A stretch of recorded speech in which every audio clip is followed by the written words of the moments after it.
Meus irmãos, graça e paz. É bom a gente estar aqui de novo. Como a gente comentou na semana passada, a gente está falando da carta de Paulo aos Efésios, né? Opa, apareceu aqui. Isso. E aí, em vez de dividir em 4 aulas, a gente vai dividir em 3. Só que vai ficar um pouco desigual porque, se vocês se lembrarem, que a gente comentou na semana passada, quando falamos sobre glória e graça, a carta de Paulo aos Efésios tem 2 grandes divisões, do capítulos 1 a 3 e dos capítulos 4 a 6.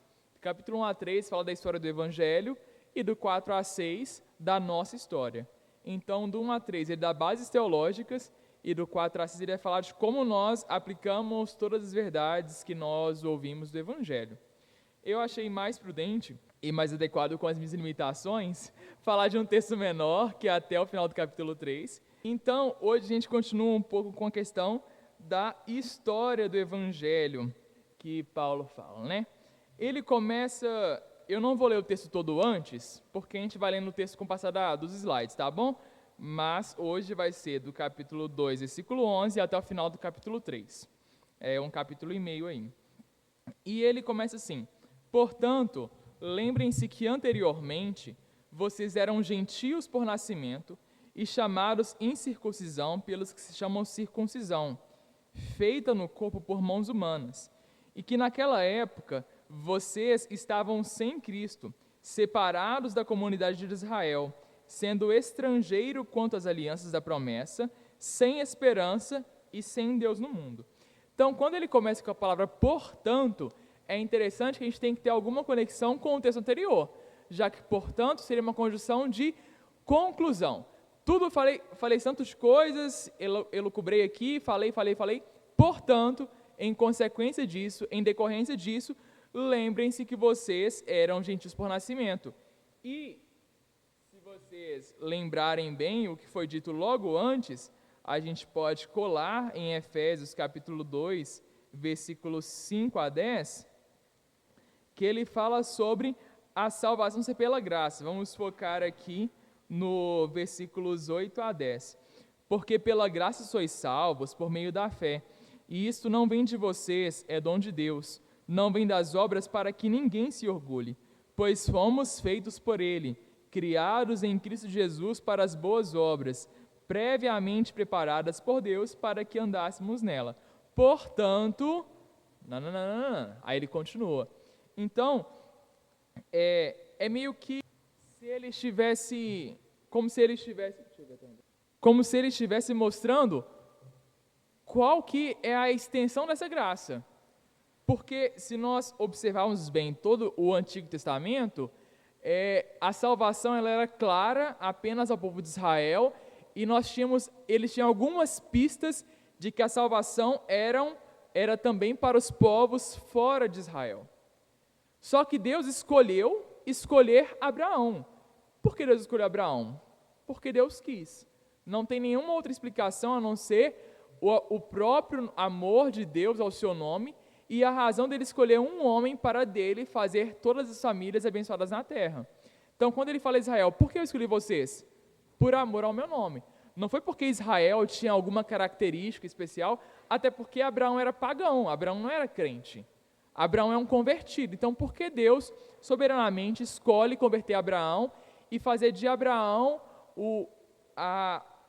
por quem a semente da mulher esmagaria a cabeça da semente da serpente? Porque ele quis.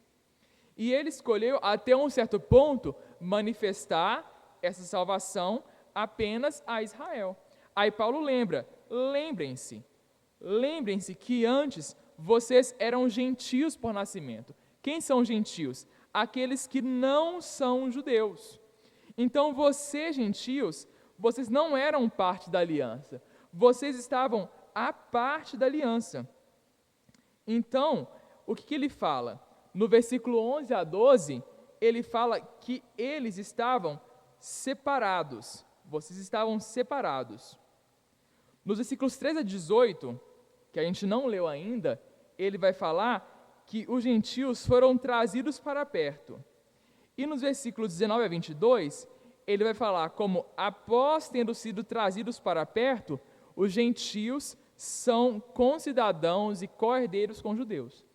Então, o resto do capítulo 2 tem essas 3 divisões maiores. Vamos voltar, então, ao que nós estávamos falando, que é o texto de 11 e 12. O que, então, devemos lembrar? Porque ele fala, portanto, lembrem-se. Para ficar mais didático, vamos, então, desenhar. O que devemos lembrar? Que eles, os efésios, assim como nós que somos gentios, estávamos sem Cristo, estávamos sem cidadania, estávamos fora da aliança, estávamos sem esperança e estávamos sem Deus no mundo. Essa era a condição. E tem coisas na nossa vida que nós temos que lembrar. Não lembrar a ponto de se apegar àquilo. Paulo fala em Filipenses, se não me engano, que deixando para trás as coisas que ficam, prossigo para o alvo, para o prêmio da soberana vocação. Então, tem algo da nossa vida passada que nós, de fato, devemos esquecer. Mas há coisas que precisamos lembrar, e é essa a recomendação de Paulo. Olhem para a salvação, olhem para a graça e lembrem do estado de vocês. Por quê? Porque quando nós olhamos para a situação passada de estar sem Cristo, sem cidadania, estar fora da aliança, estar sem esperança e estar sem Deus no mundo, nós temos condições de ver a graça com uma magnitude ainda maior. É como se Paulo estivesse ecoando aqui o que ele fala, que onde abundou o pecado, superabundou a graça. É a noção de contrastes, a nossa vida antes e a nossa vida agora. Então, depois que ele fala de toda a nossa situação, de estar sem Cristo, sem cidadania, fora da aliança, sem esperança e sem Deus no mundo, ele coloca um mas. E aí no versículo 13, ele fala o quê? Volta. Ele fala o quê? Que agora, em Cristo Jesus, vocês, que antes estavam longe, foram aproximados mediante o sangue de Cristo. Então, essa situação de alienação de Deus, ela foi resolvida não por uma iniciativa nossa. Quem estava aqui na semana retrasada lembra o que Paulo fala sobre a razão da salvação. Ele fala que Deus Pai nos elegeu nele antes da fundação do mundo. E no versículo 5, nos predestinou para si mesmo, segundo a boa determinação da sua vontade, para o louvor da glória da sua graça. Então, o próprio Deus resolve essa situação de alienação dele. Isso ecoa também uma história muito bem conhecida, que é a história nossa em Adão e Eva no Éden. Porque quando o homem e a mulher pecam, eles não vão atrás do Senhor das justificativas. O que eles fazem é se esconder e prover para si mesmo roupas de figueira. Mas o Senhor no Éden, ele já dá a entender para nós qual é o movimento da salvação. Ele vem até Adão e Eva e pergunta: o que vocês fizeram? Vocês comeram do fruto? E eles respondem o que responderam. O Senhor vê que eles se cobriram com folhas de figueira. Irmãos, pensa, se cobrir com planta, com mato, é uma estratégia muito ignorante, muito ingênua. E o que o Senhor faz? Ele mata o primeiro animal inocente e traz de novo Adão e Eva de alguma forma para perto de si, porque ele separou Adão e Eva do Éden, mas em alguma forma ele estava cobrindo Adão e Eva com a pele de um animal inocente, com sangue derramado, porque sem derramamento de sangue não há remissão de pecados. Então, o que Paulo está falando, ele está ecoando. A nossa história é uma história cíclica. Nós, como Adão e Eva, nós em Adão e Eva, estávamos sem Cristo, sem cidadania, porque eles foram expulsos do jardim, agora eles eram nômades, eles de alguma forma quebraram a aliança, estavam fora dela, e a esperança que eles tinham é quando o próprio Deus fala que da semente da mulher viria alguém que esmagaria a cabeça da semente da serpente. E de alguma forma, eles estavam sem Deus no mundo, porque eles não desfrutavam mais do prazer da companhia de ter o Senhor em todo entardecer, em todo virar de tarde. Então, olhar para o Éden faz muito bem, porque olhar para o Éden é reconhecer o nosso movimento de criação, queda e redenção, até que o Senhor nos leve à consumação. Pois bem, então Paulo continua nos versículos 14 a 18. Pois ele é a nossa paz, o qual de ambos fez um, e destruiu a barreira, o muro de inimizade, anulando em seu corpo a lei dos mandamentos, expressa em ordenanças. O objetivo dele era criar em si mesmo, dos dois, um novo homem, fazendo a paz e reconciliar com Deus os dois em um corpo, por meio da cruz, pela qual ele destruiu a inimizade. Ele, Jesus, veio e anunciou a paz a vocês que estavam longe, e paz aos que estavam perto, pois por meio dele, tanto nós como vocês, temos acesso ao Pai por um só Espírito. Então aqui a gente vê qual que é o movimento do segundo bloco desse texto. Antes eles estavam separados e agora eles são trazidos para perto. E como eles são trazidos para perto? Paulo, ele está falando de como haviam dois povos muito distintos, que era o povo de Israel, separado por uma cerca que era a própria lei e os mandamentos, que diferenciavam o povo de Israel dos povos pagãos, e ele fala que de ambos Jesus fez um. Ele fala que dos dois ele fez um povo. E Jesus reconciliou com Deus os dois povos, tanto judeus e gentios, em um só corpo, por meio da cruz. E ele fala que tanto nós, judeus, porque Paulo era judeu, como vocês, gentios, temos acesso ao Pai por um só Espírito. Então, ele faz todo um contraste. Antes, havia uma divisão muito clara entre judeus e gentios. Agora, por meio de Jesus, Deus Pai faz os dois um por meio de um só Espírito. Até o Espírito que habita em nós e naqueles judeus convertidos é um só. Não são dois Espíritos. E é muito interessante que Paulo fala de uma tal inimizade. O que seria essa inimizade, né? Ele fala, destruiu a barreira, um muro de inimizade, anulando em seu corpo a lei dos mandamentos expressa em ordenanças. Então, parece que o que Paulo está falando aqui de inimizade não é só uma inimizade entre judeus e gentios, porque olha só o que ele fala no segundo parágrafo aqui, ó.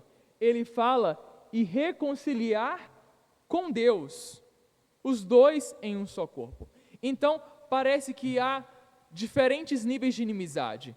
Ele fala de uma inimizade com Deus e ele fala de uma inimizade entre judeus e gentios. E como que essa inimizade ela era estabelecida de alguma forma?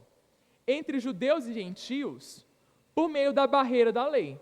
Porque era a lei que falava, Israel, você age assim, você não age como os povos pagãos. E para com Deus também, porque o que é a lei, senão a expressão do caráter santo de Deus, e para falar assim, olha, vocês são muito impuros para se aproximar com Deus. Então, a lei, ela expressa a nossa condição de impureza, e ela torna muito clara a nossa relação de inimizade contra Deus. Paulo, em outras cartas, ele fala do tamanho do amor do Senhor, porque ele nos reconcilia com Ele, sendo nós ainda inimigos de Deus. Nós não queríamos criar uma relação pacífica com o Senhor. O próprio Deus vem e Ele quebra essa situação de inimizade. E como Ele quebra essa relação de inimizade? Paulo repete por algumas vezes a palavra paz. E paz e reconciliar, paz e reconciliar. Paz aqui é muito claro que é o oposto da inimizade. Só que é interessante que no hebraico, segundo quem entende de hebraico fala, a palavra hebraica para paz é muito parecido com a palavra para quando você paga uma dívida que você tem. Então, por exemplo, se você vai comprando fiado e você paga o que você tinha, a palavra é meio próximo do shalom, não lembro qual é a palavra certa. E aí, qual que seria uma possível aplicação disso? Qual que seria uma inferência disso? Que a paz, ela está intimamente ligada com o fato de pagar uma dívida, de quitar algum débito. Então, estar em paz com Deus é ter ciência de que o nosso débito e a nossa dívida não existe mais. E Paulo corrobora isso quando ele fala que na cruz, todo escrito de dívida que era contra nós foi pregado lá. Então, como que estamos em paz com Deus? É uma paz que ele virou e falou assim, vou perdoar todo mundo agora, porque eu sou muito bonzinho. Não. Esse débito, ele tinha que ser pago. E ele foi pago com preço de sangue. E quem que pagou? Quem estabeleceu a paz? O próprio Jesus. Porque ele anula em seu corpo a lei dos mandamentos expressa em ordenanças. Paulo quer dizer aqui que Jesus fala assim, olha, que a lei não tem mais importância? Claramente não. Porque Paulo seria muito contraditório, já que ele fala contra isso quando ele escreve aos Romanos.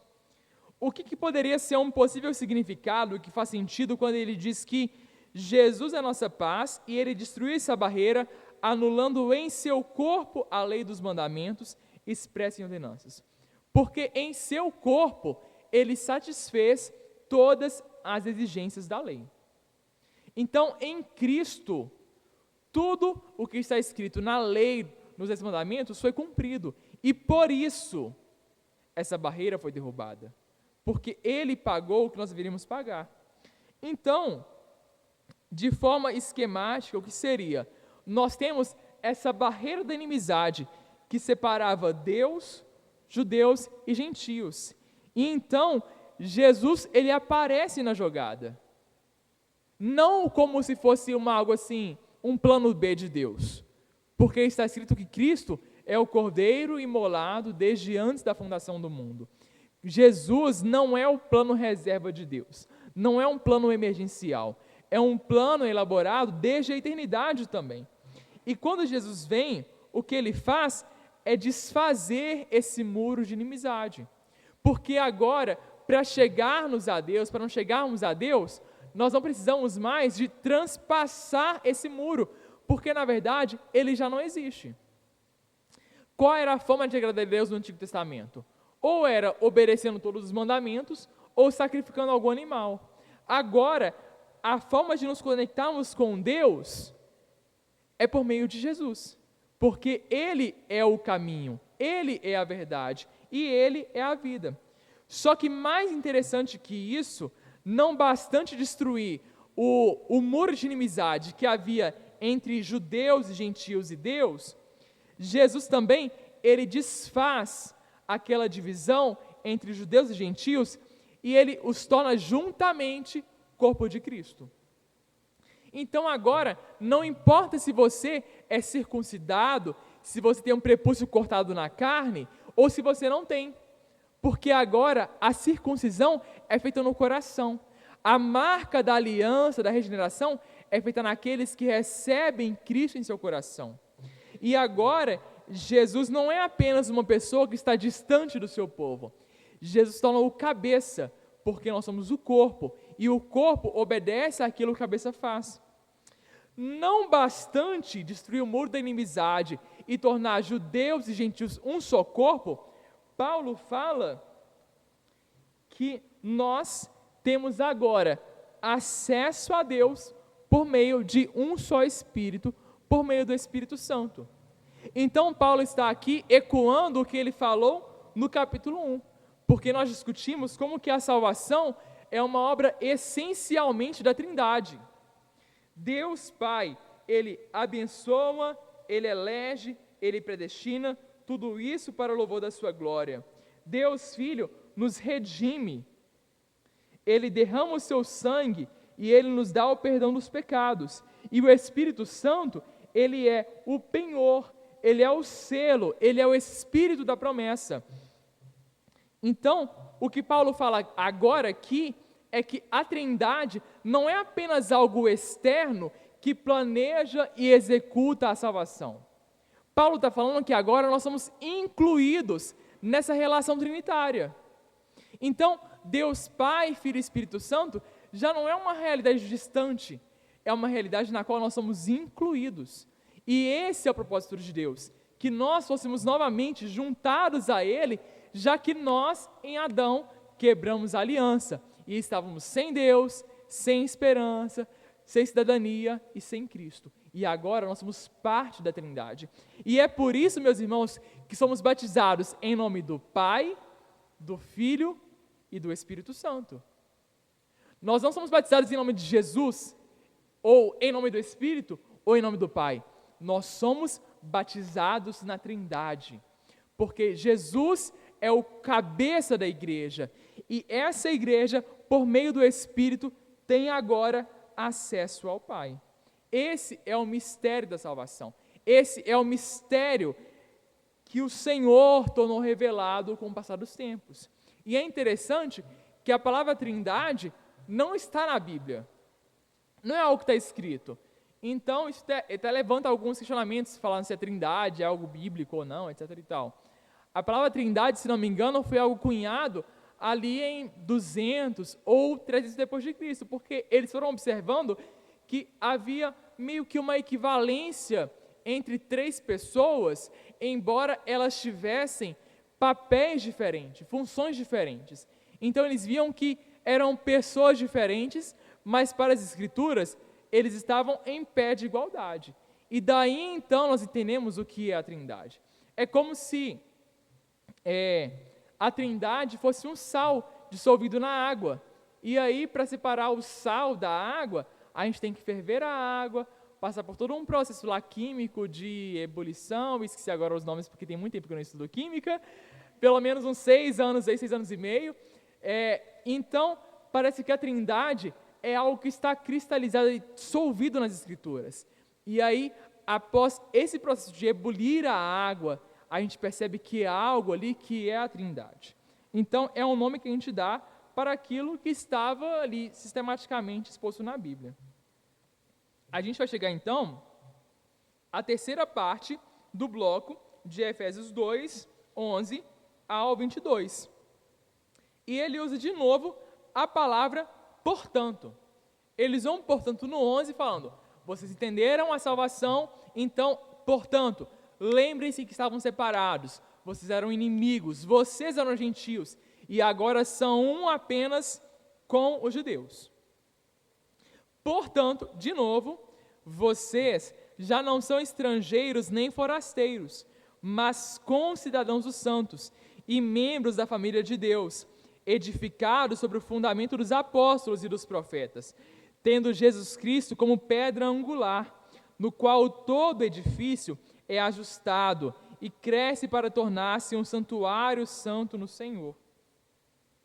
Nele, vocês também estão sendo juntamente edificados para se tornarem morada de Deus por seu Espírito. Então, ele está falando assim, olha, sabe aquela situação de ser estranho e estrangeiro à aliança? Acabou. Você foi incluído não apenas na aliança, mas na relação trinitária. Então agora, vocês já não são nem estrangeiros, nem forasteiros. A gente não é estranho. Agora, a gente que não tinha cidadania, temos agora uma pátria. Nós somos concidadãos dos santos e membros da família de Deus. Então, irmãos, isso é um privilégio gigante. Talvez, vivendo um pouco mais perto da situação de refugiados, a gente conseguiria ter noção do que é ser estrangeiro, e aí você tem que viver correndo, porque, como o João e a Maria da Zona Sul, eles vieram do Egito, e por muito tempo ficaram escondidos aqui no Brasil, e até hoje não pode mostrar foto deles, mas depois de um longo processo, eles tiraram a cidadania brasileira. E agora eles são brasileiros. Eles têm direito legal disso. Essa é a nossa situação. Nós não tínhamos a quem recorrer, nós não tínhamos pátria. Mas, além de sermos agora concidadãos, nós somos membros da família. Então, assim, é um combo, irmãos, é muito bom, entendeu? É muito bom. E aí é interessante que Paulo, ele fala no próximo capítulo, que ele dobra os joelhos dele perante o Pai, de quem toda a família nos céus e na terra recebe o nome. Receber um nome, irmãos, não é apenas receber um sobrenome e falar assim, você é da família Abreu, no meu caso. Então, quando eu falo meu sobrenome, eu mostro que eu não nasci sozinho, eu não brotei aqui, eu tenho um pai e uma mãe, eu tenho uma origem. Então, receber o nome do Pai é mostrar que nós temos uma origem, nós não estamos perdidos no mundo. Só que, para além disso, o nome na Bíblia tem um aspecto de caráter, tem um significado. É por isso que os significados dos nomes na Bíblia são muito importantes. Tanto que para Josué e Jesus, se não me engano, é Deus e é a salvação. O Senhor salva o seu povo. Então, está intimamente ligado à função que aquela pessoa exerce no mundo. Logo, se eu recebo o nome de Deus, esse não é apenas um adjetivo, não é apenas uma assinatura. Isso mostra que eu carrego em mim, de alguma forma, algum aspecto do caráter de Deus. Então agora, irmãos, a responsabilidade não é só falar eu sou cristão, mas é mostrar de forma que eles olham assim, olha, esse aí tem jeito da família do Vicente e da Beth, porque é parecido, Vicente e Beth são meus pais, é parecido, ninguém sabe, né, eu falo o nome dos meus pais aqui, ninguém sabe, mas enfim, não, mas é parecido, né, é assim, falastrão igual o pai dele, é assim, é parecido ali, irmãos, é olhar para nós e falar assim, nossa, mas o sobrenome dele realmente mostra que ele é parte de uma família, né? Ele tem um cheirinho de Jesus, sabe? Quando você está perto dele, você vê assim, um Jesus, é um amor, é um acolhimento que realmente essa pessoa não tem como não ser parte da família de Jesus. É esse o privilégio de carregarmos sobre nós o nome do Pai, sobre quem toda a família nos céus e na terra recebe o nome. Então, Paulo, ele ainda fala, né? Que não bastante ser concidadão e membros da família de Deus, nós somos o quê? Edificados sobre o fundamento dos apóstolos e dos profetas, tendo Jesus Cristo como pedra angular. O que ele está defendendo aqui é a autoridade apostólica e profética no Novo Testamento. Por que as Escrituras, por que não se adiciona nenhum mais um novo livro no Novo Testamento? Sendo que havia tantos livros bons. Porque depois de muitas e muitas discussões, eles chegaram ao ponto de falar, olha, realmente, só dá para confiar que é uma escritura inspirada se aquela pessoa teve um contato direto ou indireto com Jesus. Eu escrever alguma coisa agora, irmãos, não pode ter uma autoridade apostólica como o Novo Testamento. O que eu escrevo agora tem que ser colocado à prova do que foi escrito por aqueles que viram Jesus. Entretanto, embora eles tenham estabelecido o fundamento dos apóstolos e dos profetas, eles não são o fundamento absoluto, porque o fundamento absoluto é a pedra angular, é Jesus Cristo. É por isso que a nossa igreja não se baseia na história de Pedro, a nossa igreja se baseia na história de Jesus. Eu não posso tomar Pedro como base para a minha igreja, eu tomo Jesus. Continuando, Paulo ainda fala que esse edifício, ele é ajustado e cresce para tornar-se um santuário santo no Senhor. E ele continua, para se tornarem morada de Deus por seu Espírito. Paulo está caminhando aqui para falar agora de igreja também. Então, nós somos juntos e estamos juntos e somos edificados juntamente para sermos um santuário santo no Senhor. Deus é um Deus comunitário, é um Deus que é 3 em 1. Ele transbordou tanto amor entre a Trindade e alegria, que ele extravasou e criou o homem. Não foi por uma falta, mas por um transbordamento. E ele quer que o seu corpo exiba isso ao mundo. E como ele quer que o seu corpo exiba isso ao mundo? Sendo juntos um santuário santo no Senhor, morada de Deus por seu Espírito. E esse texto é muito importante para falar sobre o movimento dos desigrejados, aqueles que falam, Deus habita em mim. Então, se Ele habita em mim, eu posso estar isolado. Eu não preciso ir ao templo. Eu não preciso ir à igreja. Eu não preciso estar em comunhão com meus irmãos. Mentira. Porque essa é de fato uma dimensão do habitar do Senhor. Mas o que Paulo fala e que Pedro também fala, Pedro fala ainda mais, que fala que nós, como pedras vivas, somos edificados sobre a pedra angular que é Cristo e nós juntamente formamos um altar de adoração ao Senhor. Então há uma dimensão da vivência de Deus no meio da igreja que só é vivida em comunidade. E é por isso, irmãos, que a igreja, a comunhão é um meio de graça. Porque há elementos que Deus comunica a gente apenas quando estamos em comunidade. Quando estamos juntos, sendo edificados sobre a pedra angular. Deus, Ele habita em meio aos louvores. E você pode perceber isso, irmãos, como é gostoso voltar da pandemia e ouvir os irmãos cantando juntos, sabe? Aquela voz assim, de todo mundo cantando junto. Eu acho que essa era a minha maior falta na pandemia. Era ouvir, irmãos, aquele coro de todo mundo cantando, sabe? Aquele som a capela, aquelas vozes desafinadas juntos, sabe? Aquela beleza da desafinação, da desarmonia. Irmãos, isso é lindo. É a beleza que há na comunhão e que não há na vivência cristã particular. A vivência cristã não é uma vivência privada, é uma vivência pública. E sobre teologia pública, a Kézia pode falar muito melhor que eu, porque ela teve um mentor aí, ó, que eu não vou nem falar quem é. Vocês sabem.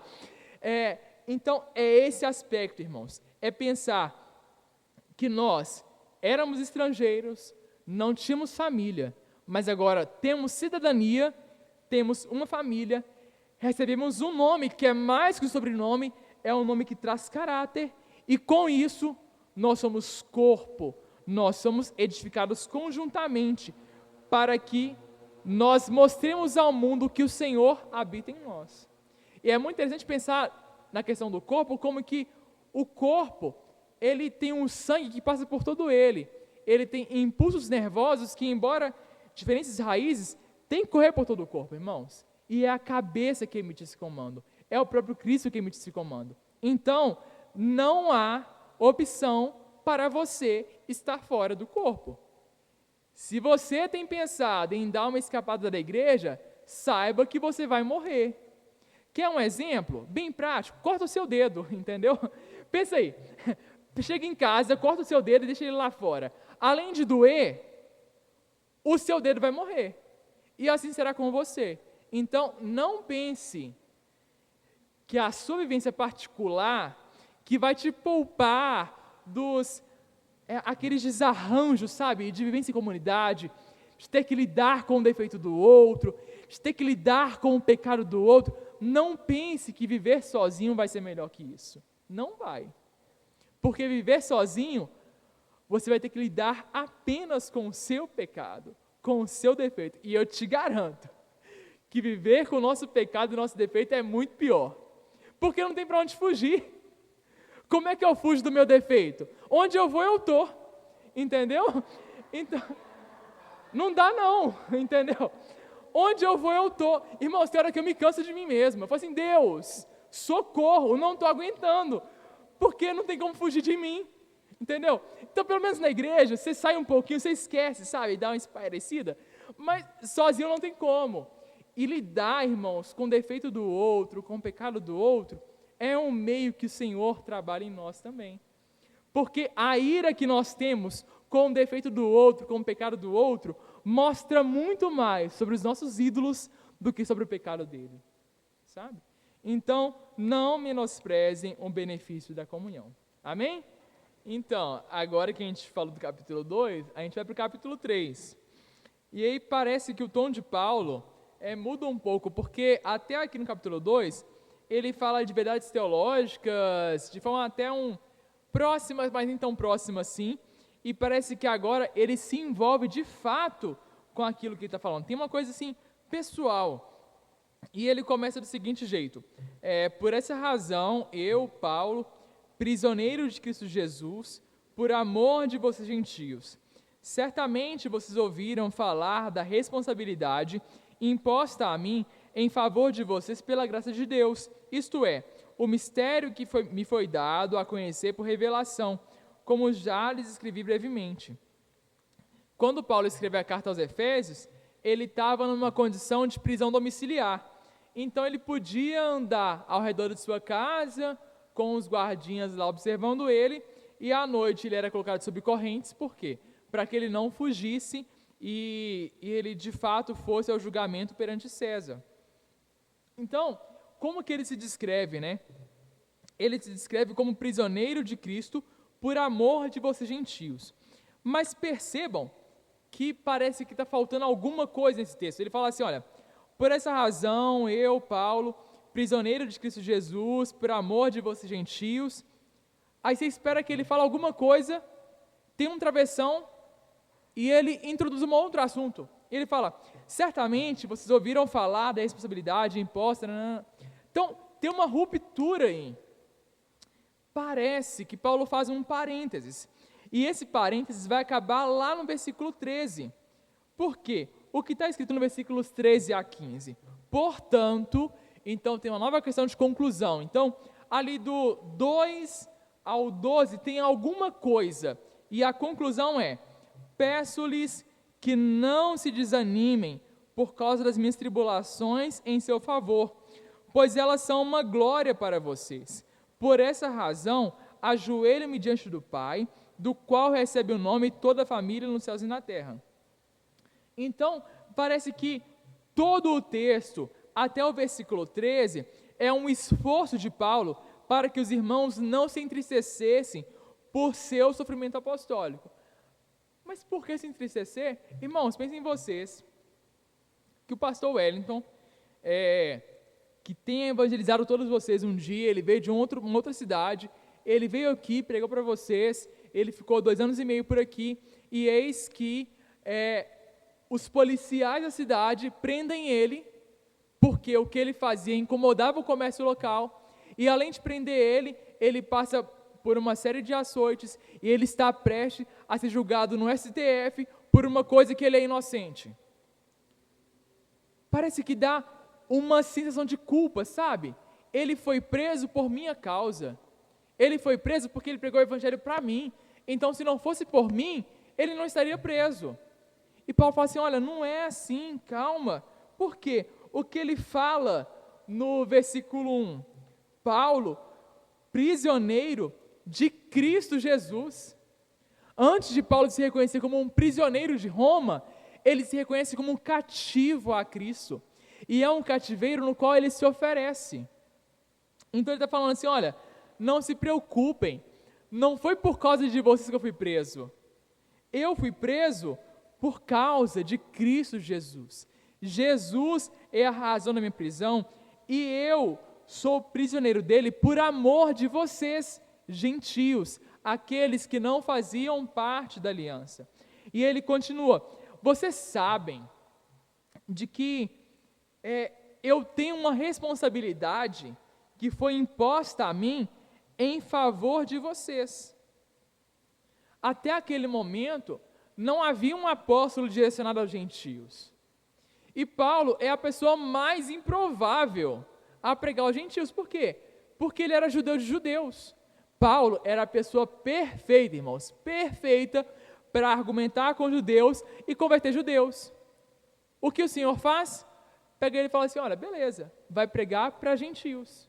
Nem para o seu povo você vai pregar. Então, o Senhor subverte isso e dá a ele a graça e a responsabilidade de anunciar um mistério aos gentios. ele continua no versículo 4 a 6, falando o seguinte: ao lerem isso, vocês poderão entender a minha compreensão do mistério de Cristo. Que mistério é esse? Esse mistério não foi dado a conhecer aos homens de outras gerações, mas agora foi revelado pelo Espírito aos santos apóstolos e profetas de Deus, a saber, qual que é esse mistério? Que, mediante o Evangelho, os gentios são co-herdeiros com Israel, membros do mesmo corpo e co-participantes da promessa em Cristo Jesus. E você pergunta assim, esse era um mistério? Nossa, mas eu sei disso. Claro, a gente sabe disso porque Paulo escreveu, entendeu? Até a época de Paulo, isso não era algo revelado. Então, o que Paulo está falando aqui, irmãos, é que é como se após Jesus se descortinasse um mistério. Tinha algo oculto, porque os profetas, eles não sabiam que seria assim. Algumas profecias apontavam para os povos vindo a Jerusalém, mas eles não conseguiam conceber que a salvação seria estendida a povos que não estavam na aliança. Isso era demais para eles. Isso era assim, como? Por que ele vai escolher um povo que não é da semente de Abraão?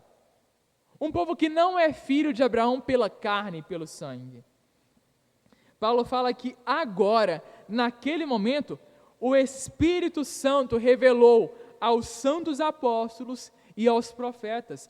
Talvez a primeira revelação disso tenha sido no próprio Pentecostes.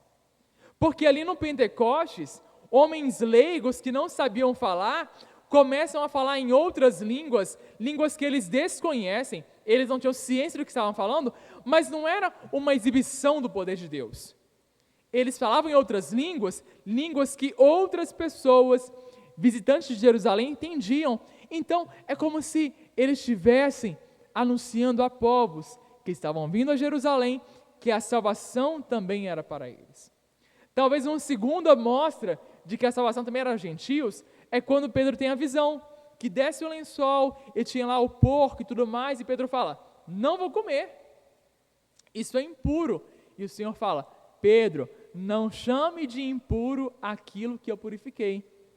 E qual que é a história seguinte?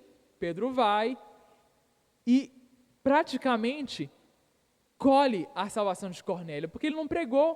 Cornélio estava sendo evangelizado pelo próprio Deus. Então parece que a salvação de Cornélio foi muito mais pedagógica a Pedro do que ao próprio Cornélio. Ali o Senhor começa a descortinar o mistério que estava oculto durante todas as gerações, de que pelo Evangelho, o que é o Evangelho? As boas novas de salvação por Cristo. Os gentios agora estão em pé de igualdade com Israel. Observe o prefixo co, eles são co-herdeiros, eles são do mesmo corpo, eles são co-participantes, eles participam junto da promessa em Cristo Jesus. Lembram que eu falei na aula passada sobre a situação do em Cristo, que nós somos abençoados com todas as bênçãos nas regiões celestiais em Cristo, porque agora nós somos enxertados em Cristo. Cristo é um novo lugar, Cristo é o cabeça, nós somos o corpo. Então, em Cristo, judeus e gentios estão em pé de igualdade. Se você lembrar, a gente mostrou um slide que mostrava que estávamos sem Cristo, sem cidadania, fora da aliança, sem esperança e sem Deus no mundo. E em Cristo, nós somos incluídos na herança, nós somos incluídos no corpo e somos incluídos na promessa. Tudo isso de alienação foi resolvido, porque em Cristo nós somos incluídos nessa dança da Trindade. Paulo, então, continua nos versículos 3, nos versículos 8 a 9. E ele fala o seguinte: embora eu seja o menor dos menores dentre todos os santos, foi-me concedida esta graça de anunciar aos gentios as insondáveis riquezas de Cristo e esclarecer toda a administração desse mistério. Insondáveis riquezas. Não parece muito o que a gente lia no capítulo 1 sobre glória, graça, riqueza, trazendo todo um ar de majestade a Jesus? Então, Paulo tem essa graça, ele considera como algo gracioso poder compartilhar daquilo que ele recebeu. E mais que isso, a NVI fala administração, mas a Almeida fala dispensação. O que seria dispensação? Seria o modo como é administrado esse mistério. Como que é delegado, como que é distribuído. Paulo fala que ele recebeu essa graça de anunciar como que é administrado. Esse mistério já não é uma economia restrita aos judeus, é uma economia que transborda aos gentios. E aí ele continua, qual que é o propósito desta graça? A intenção dessa graça, de anunciar aos gentios as insondáveis riquezas de Jesus e como que é administrado esse mistério, era que agora, mediante quem? Mediante a igreja, a multiforme sabedoria de Deus se tornasse conhecida dos poderes e autoridades nas regiões celestiais, de acordo com seu eterno plano, que ele realizou em Cristo Jesus, nosso Senhor, por intermédio de quem temos livre acesso a Deus em confiança pela fé nele.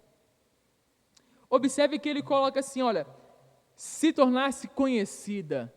Parece que ele opõe aqui a questão do mistério, né? E ele fala de uma multiforme sabedoria de Deus.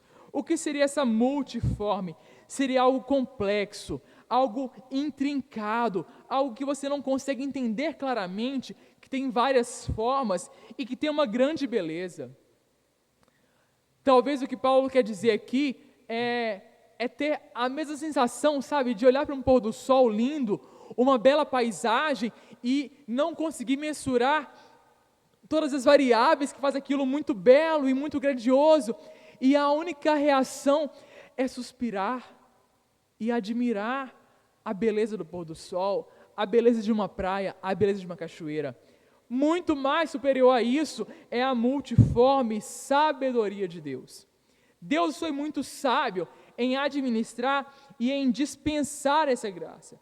Só que Paulo fala algo ainda mais profundo. É que Deus, Ele quer tornar conhecida essa multiforme sabedoria por meio de quem? Da igreja. Paulo coloca a igreja, o corpo de Cristo, a junção de judeus e gentios, como um testemunho cósmico, um testemunho a toda a natureza da multiforme sabedoria de Cristo. E Paulo fala dos poderes e autoridades nas regiões celestiais. É uma sabedoria insondável, inimaginável, de forma que nem olhos viram, nem ouvidos ouviram, nem subiu ao coração do homem aquilo que o Senhor tinha preparado. Irmãos, a gente está numa posição muito privilegiada de ter enxergado a imagem daquilo que eles viam apenas como sombra. Então, não é algo banal o fato de Jesus ter vindo, irmãos. Nós estamos acostumados, mas isso é algo glorioso. E é interessante que Deus quer usar a igreja para mostrar algo aos anjos, aos poderes e autoridades nas regiões celestiais. E eu vou gastar um tempo nesse slide. Claro, Deus quer revelar, fazendo algumas citações, Deus quer revelar a sua sabedoria à igreja. Mas ainda assim, na grande história, na grande imagem, Deus não usa anjos para revelar a sua sabedoria aos santos. Pelo contrário, Ele usa os santos para revelar a sua sabedoria aos seres angelicais, ambos anjos fiéis e anjos caídos. Isso nos relembra que nós somos chamados para algo muito maior do que a nossa própria salvação e santificação. Nós somos chamados para ser os meios pelos quais Deus ensina ao universo uma lição, e uma grande, uma bela lição. É como se fosse um grande teatro sendo encenado. A história é o teatro. O mundo, a história é o teatro no sentido que é o drama, né? É a história. O mundo é o palco. E os membros da igreja em toda a terra são os atores. Deus mesmo escreveu esse teatro, escreveu esse drama. E Ele dirige e o produz. Ato por ato, cena por cena, a história continua. Mas quem é a audiência? Eles são as inteligências cósmicas, os poderes e os principados nos lugares celestiais. E de fato, os anjos, esses seres cósmicos, eles veem toda a nossa fraqueza e todo o nosso pecado. Mas eles veem uma natureza na qual, má por si mesma, depravada por si mesma, ainda assim foi feita a imagem do Deus deles e do nosso Deus. E eles veem Deus em ação sobre essa depravação para produzir não apenas algo maravilhoso em si mesmo, mas duplamente maravilhoso por causa das condições. Então os anjos olham para nós e falam: quão grande é essa sabedoria. Pedro fala que eles querem examinar isso, irmãos. Eles falam assim: qual que é a ideia? Porque Deus não teve misericórdia dos anjos caídos. Por quê? Sendo que eles são seres melhores que a gente em alguma dimensão, mas Deus escolheu ter misericórdia de nós, mesmo sendo tão mais falhos que os anjos. E Spurgeon fala: olha, vocês convertidos, não sejam ignorantes quanto à palavra de Deus. Não sejam ignorantes quanto às ações de Deus em suas próprias almas. Os anjos desejam olhar para isso. Você olha para elas? Você olha para essa salvação? Você olha para quão magnífico é o ato de salvação em nossas vidas? Para quão multiforme, complexo, intricado, poderoso, majestoso é a sabedoria de Deus em nos salvar? Aí a gente volta então para o que Paulo falou. Portanto, peço-lhes que não se desanimem por causa das minhas tribulações em seu favor, pois elas são uma glória para vocês. Agora, faz sentido para você a razão deles não se desanimarem pelo sofrimento de Paulo? Perceberam como Paulo tem uma razão muito mais excelente para suportar os sofrimentos de Cristo? Porém, essa pergunta, ela se retorna a nós.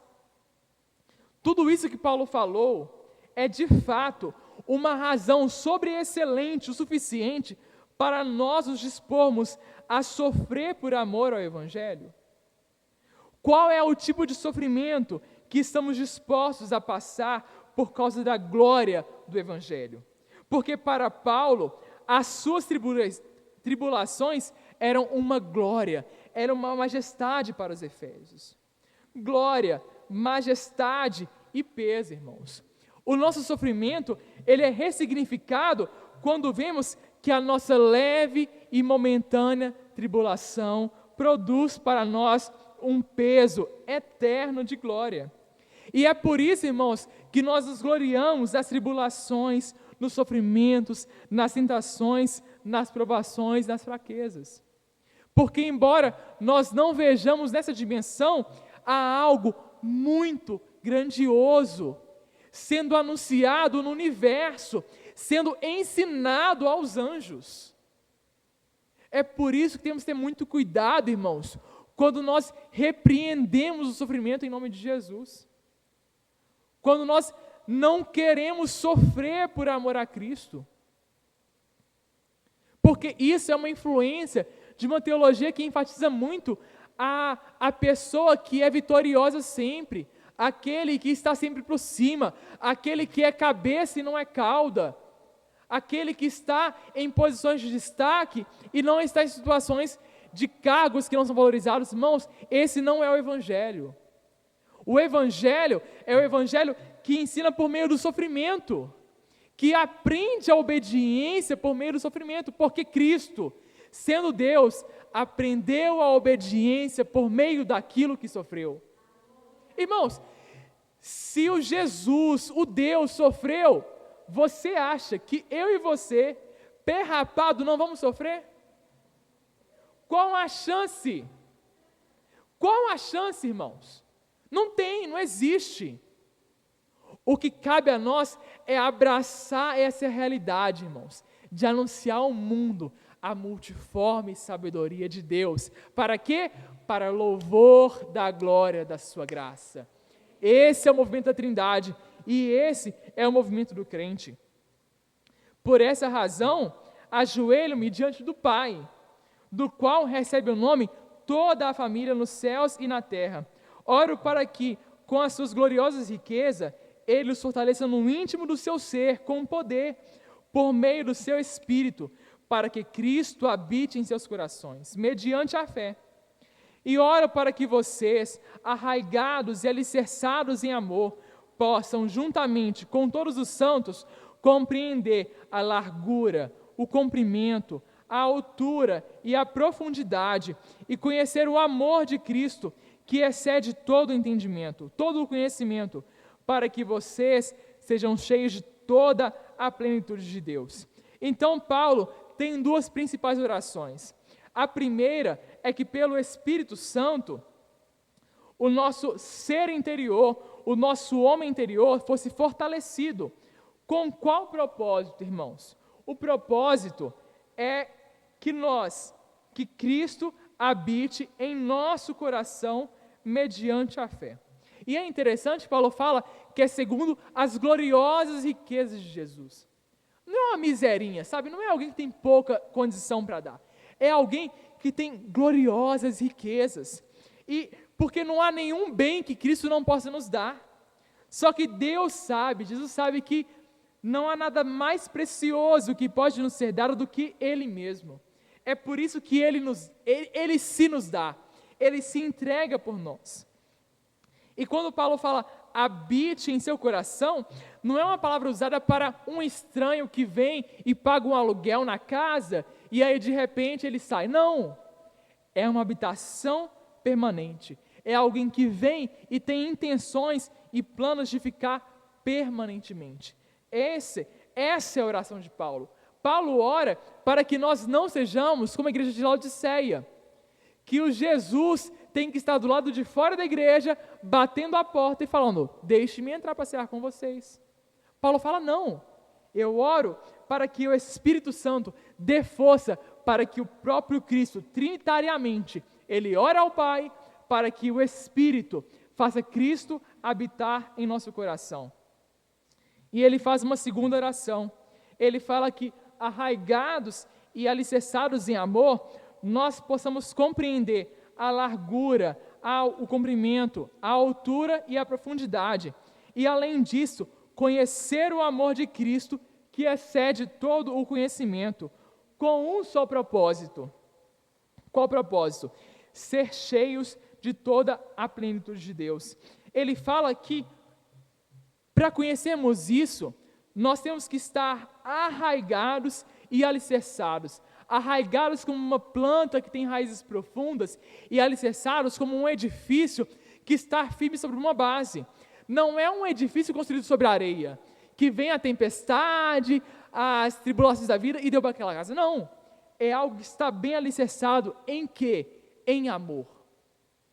É estando alicerçado em amor que nós podemos compreender o amor de Cristo, e compreendendo o amor de Cristo, que podemos estar alicerçados em amor.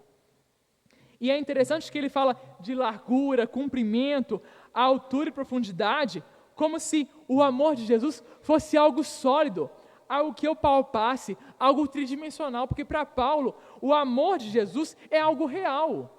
Não é um sentimento, não é uma elucubração filosófica, não, é algo real mesmo. E ele fala que o amor de Jesus, ele tem uma largura. Você pode perceber quão largo um rio é, ao notar qual é a extensão que ele cobre. O rio de amor do Senhor é tão largo que cobre todos os nossos pecados e cobre todas as circunstâncias da minha vida, tanto que todas as coisas que eu vivo cooperam para o nosso bem. Quando eu duvido do perdão e da providência de Deus, eu estou estreitando esse rio que é largo, esse rio do amor de Deus. O amor de Jesus também tem um comprimento na verdade. E aí, quando você considera o amor de Deus, pergunte a si mesmo, quando foi que o amor de Deus começou em direção a mim? E quanto mais vai durar esse amor de Deus? Isso vai te levar a perceber todo o comprimento, a extensão do amor de Deus. E sim, Ele tem nos amado com um amor eterno, como Ele falou com Jeremias. O amor de Jesus tem uma profundidade. E é interessante que Filipenses 2 fala quão profundo o amor de Jesus foi. Ele fala que Ele não considerou a sua glória como algo a que devia se apegar, mas Ele se fez na forma de servo, e vindo na forma de homem, Ele apareceu como um homem, e Ele humilhou-se a si mesmo, e tornou-se obediente até a morte, e morte de cruz. Você não consegue ir tão profundo quanto a morte de cruz, e essa foi a dimensão mais profunda que Jesus foi. Não tem nada mais profundo que isso. Só que o amor de Jesus também tem uma altura. E qual que é essa altura do amor de Deus? Pergunte a si mesmo, quão elevado o amor de Deus me faz, sabe? Quão elevado eu sou ao perceber que eu sou amado. Esse amor me eleva a lugares celestiais onde eu estou assentado com Cristo. Jesus nos ressuscitou com Ele, e agora Ele nos fez sentar com Ele mesmo nos lugares celestiais, à direita de Deus Pai. Então, o amor de Deus é largo o suficiente para incluir todas as pessoas. Ele é longo, ele é comprido o suficiente para durar toda a eternidade. Ele é profundo o suficiente para alcançar o pior pecador, e ele é alto o suficiente para nos levar ao céu. Essa é a dimensão do amor do Senhor. Só que é interessante, irmãos, que Paulo fala isso, que o propósito é nos tornar cheios de toda a plenitude de Deus. Qual que é a maneira, irmãos, de sermos cheios de Deus? É por meio do recebimento dos seus dons? É por meio do receber o dom de línguas? É pelo falar em línguas? É pelo interpretar? Não, não é por isso. Porque a relação com Deus não é uma relação instrumental apenas. Ele não quer apenas nos usar, Ele nos ama. Então, ser cheios de Deus, irmãos, a única forma de ter toda a plenitude de Deus dentro de nós é por meio do conhecimento do seu amor. Se você quer ser cheio de autoridade e cheio do Senhor, aprofunde-se em conhecer a largura, o comprimento, a altura e a profundidade, e conhecer esse amor de Cristo que excede todo entendimento. É buscar conhecer algo que não adianta o quanto eu aproxime, o quanto eu estude, o quanto eu chegue perto, que sempre vai exceder todas as minhas capacidades de entender. Essa é a única maneira de você ser cheio de toda a plenitude de Deus. Aí o que Paulo faz? Ele não tem outra coisa a fazer, senão dar glórias ao Senhor. E ele fala, aquele que é capaz de fazer infinitamente mais do que tudo o que pedimos ou pensamos, de acordo com o seu poder que atua em nós, a Ele, a apenas Ele, seja a glória onde? Na igreja e em Cristo Jesus, por todas as gerações, para todo sempre. Amém. Irmãos, nós não poderíamos pensar num plano de resgate tão belo quanto é o plano de salvação. Não tem, e é por isso que o próprio Deus, Ele é capaz de fazer infinitamente mais do que pedimos ou pensamos. Paulo está falando, reverberando o que ele está falando aqui assim, cara, os judeus não conseguiam pensar isso, esse é um mistério muito grande para a cabecinha deles, esse mistério foi descortinado perante nós. Então, o que você pedir a Deus, irmão, Ele já fez muito mais. Nós falamos no capítulo 1, que todas as bênçãos celestiais já estão ditas por Deus na eternidade. Então não há nada que você possa pedir a Deus que Ele já não tenha liberado para você. Não tem nada novo a ser liberado, irmãos. Nem mesmo a salvação. Nós fomos salvos, estamos sendo salvos e seremos salvos. Esse é o Deus que faz infinitamente mais. Ele vai muito mais alto, muito mais profundo, muito mais longe do que podemos pensar. E é pelo poder, irmãos, que não atua externamente. Não é um poder de milagres apenas, de fazer o sol parar, de fazer o mar secar. Não é esse poder externo. É um poder que vem e atua dentro de nós. É em nós. Cristo habita em nós, para que dentro de nós habite também a plenitude do amor do Senhor. E a Ele seja o peso de glória, o peso de majestade, irmãos, nesse ambiente aqui, nesse ambiente onde Ele escolheu juntar pessoas como pedras vivas para que Ele fosse exaltado, glorificado e reconhecido, e para que por meio da união entre judeus e gentios, o mundo reconhecesse que Deus enviou Jesus. É nesse ambiente que deve ser glória. A igreja é um ambiente de anunciar glória aos povos e também dar glórias ao Senhor. Nós nos reunimos em torno do nome, da glória ao nome do Senhor. Nós não nos reunimos aqui, irmãos, para buscar bênçãos. Nós não vimos aqui receber uma palavra de Deus. Não, irmãos. Nós viemos aqui porque nós somos extremamente abençoados. Nós viemos aqui para dar glórias ao Senhor. Mudemos a nossa mente, irmãos. Aqui não é um mercado. Aqui não é um shopping. Não vem buscar, não. Vem dar ao Senhor. Vem dar glória. Vem desfrutar da elevação que é de sentir o amor de Deus quando Ele habita em nosso meio, em meio aos louvores. Gaste a sua vida em dar glórias ao Senhor. Gaste a sua vida, irmãos, no prazer de que é glorificar a um Deus que é extremo, um Deus que é excelso, um Deus que é majestoso, irmãos. E a Ele, a Cristo Jesus, somente a Ele, seja a glória por todas as gerações. Aos seus filhos, aos seus netos, bisnetos, até quando não lembrarem mais quem você é, até quando não lembrarem mais, que saibam, que colham, irmãos, os frutos da semente de glória que você plantou. Preocupe muito mais com a semente do Evangelho que você planta nos seus filhos, do que com o sucesso financeiro que ele vai ter. Porque a profissão dele vai acabar. Porque um dia eu não serei mais médico. Mas um dia, todos nós estaremos glorificando ao Senhor na eternidade, irmãos.